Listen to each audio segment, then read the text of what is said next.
नमस्कार। आप लोगों के भी जीवन में ना कभी-कभी ऐसा सिचुएशन आता होगा ना कि जो चीज़ें आपको पसंद नहीं है ना, उस पे भी आपको बात करना पड़ेगा क्योंकि सिचुएशन ही ऐसी हो जाती है।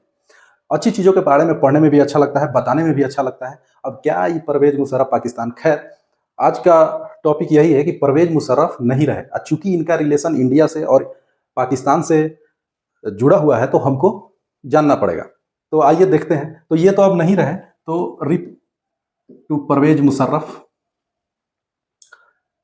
तो इनकी थोड़ी-सी बायोग्राफी देखते हैं। इनका जन्म जो हुआ था ना, वो हुआ था 1943 में। कहाँ हुआ था? दिल्ली में। दिल्ली में। 1947 में ये पाकिस्तान चले गए पार्टीशन के समय। पाकिस्तान पाकिस्तान चले गए। पाकिस्तान में जाने के बाद वहाँ की मिलिट्री एकेडमी से इन्होंने अपना ग्रेजुएशन किया और वो मिलिट्री के ऑफिसर बन के निकले।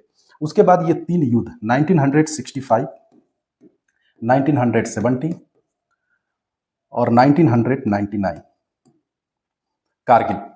तो 65 और 1970 इसमें ये एक पाकिस्तान की तरफ से एक आर्मी की तरह ये लड़े थे, लेकिन 99 कारगिल के युद्ध के ये सूत्रधार थे।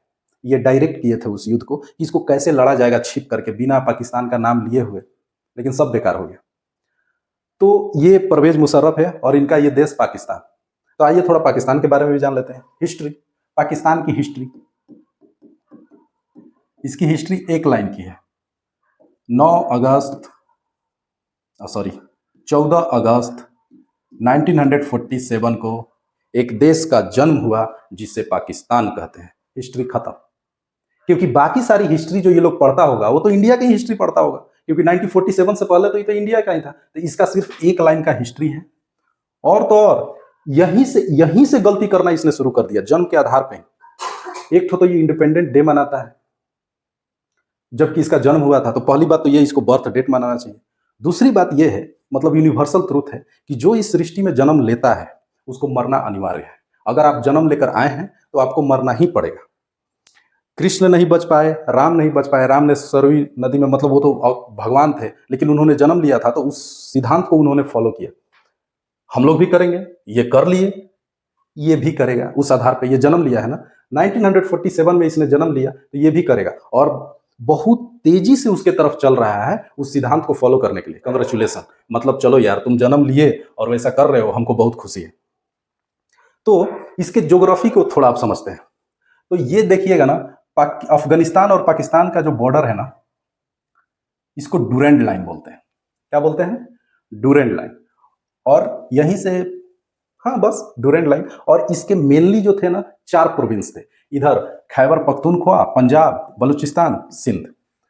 पहले क्या था कि बलूचिस्तान ने अपना खुद का बलूचिस्तान आर्मी बनाया हुआ है जो स्टेट के खिलाफ, मतलब पाकिस्तान की इलेक्टेड गवर्नमेंट के खिलाफ वो लड़ाई करती है, उनको वो मारती है। ये भी इनको प्रताड़ित करता है क्योंकि ये अलग होना चाहता है। ये है कराची और ये है पंजाब। ये दोनों ओरिजिनल पाकिस्तानी है। ये लोग कहते हैं कि हम ही ओरिजिनल पाकिस्तानी। और पाकिस्तान का यहाँ कराची में ना सबसे बड़ा नेवल बेस है जिसको 1971 में तबाह कर दिया था इंडिया।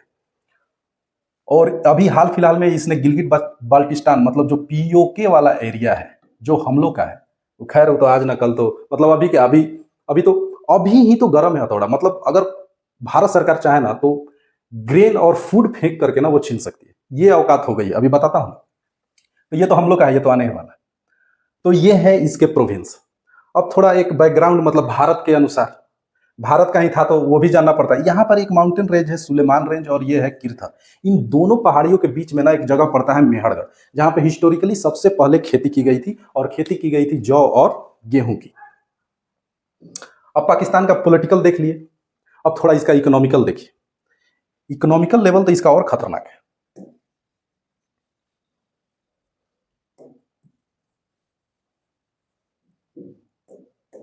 भारत, इंडिया, यानी हम ये सोच रहे हैं कि हम 2024-25 तक ना 5 ट्रिलियन इकोनॉमी वाला देश बन जाएंगे। ये सोच रहा है कि आईएमएफ से 1.4 अरब डॉलर मिल जाए ना तो डिफॉल्टर होने से बच जाए। तो ये इनका लेवल है। दूसरी चीज, एक हमारा स्टेट है महाराष्ट्र, जिसकी जीडीपी है $398 बिलियन। पाकिस्तान की जीडीपी है $340 बिलियन। हम पाकिस्तान के गवर्नमेंट से ये रिक्वेस्ट करेंगे कि आप लोग ना पहले यहाँ से फरियाइएगा इकोनॉमिकली, उसके बाद इंडिया से फरियाइएगा। मतलब बराबर वालों से फरियाना चाहिए। और एक हमारा स्टेट है यूपी, जो योगी जी कह रहे हैं कि हम सोच रहे हैं कि 2025 तक अगर भारत 5 ट्रिलियन का बनेगा तो हम 1 ट्रिलियन का बनेंगे।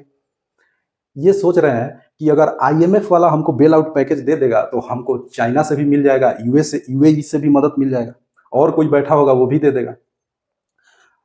हमारे देश के नेता और डेलीगेट्स ना कहीं जाते हैं ना तो सबको समझाते हैं कि क्या करना चाहिए, मतलब इन्वायरमेंट के इशू पे, इकोनॉमी के इशू पे, क्राइम के इशू पे, बायोडाइवर्सिटी के इशू पे। ये कहीं भी जाता है ना तो ये बस पैसा मांगने जाता है। अभी हाल फिलहाल में गया था स्विट्जरलैंड। स्विट्जरलैंड में एक कॉन्फ्रेंस हुआ था, यहाँ पे बाढ़ आया था ना बहुत तबाही वाला, तो वहाँ से भी पैसा मांग कर आया है। तो ये लोग आ करके बताता भी है अपने पब्लिक को कि देखिए हमको वहाँ से ना इतना पैसा देने का ना वादा किया गया है। तो ये लेवल है, और इन सबको कश्मीर चाहिए। मतलब पाकिस्तान का शुरू से ये भी कहानी 1947 से ही शुरू हो गई, कश्मीर वाला भी।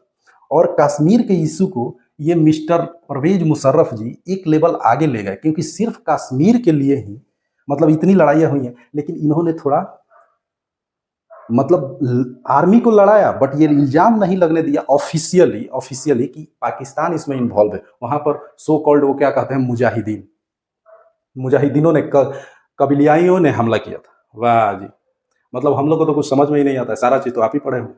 तो देखिए, जैसी करनी वैसी भरनी।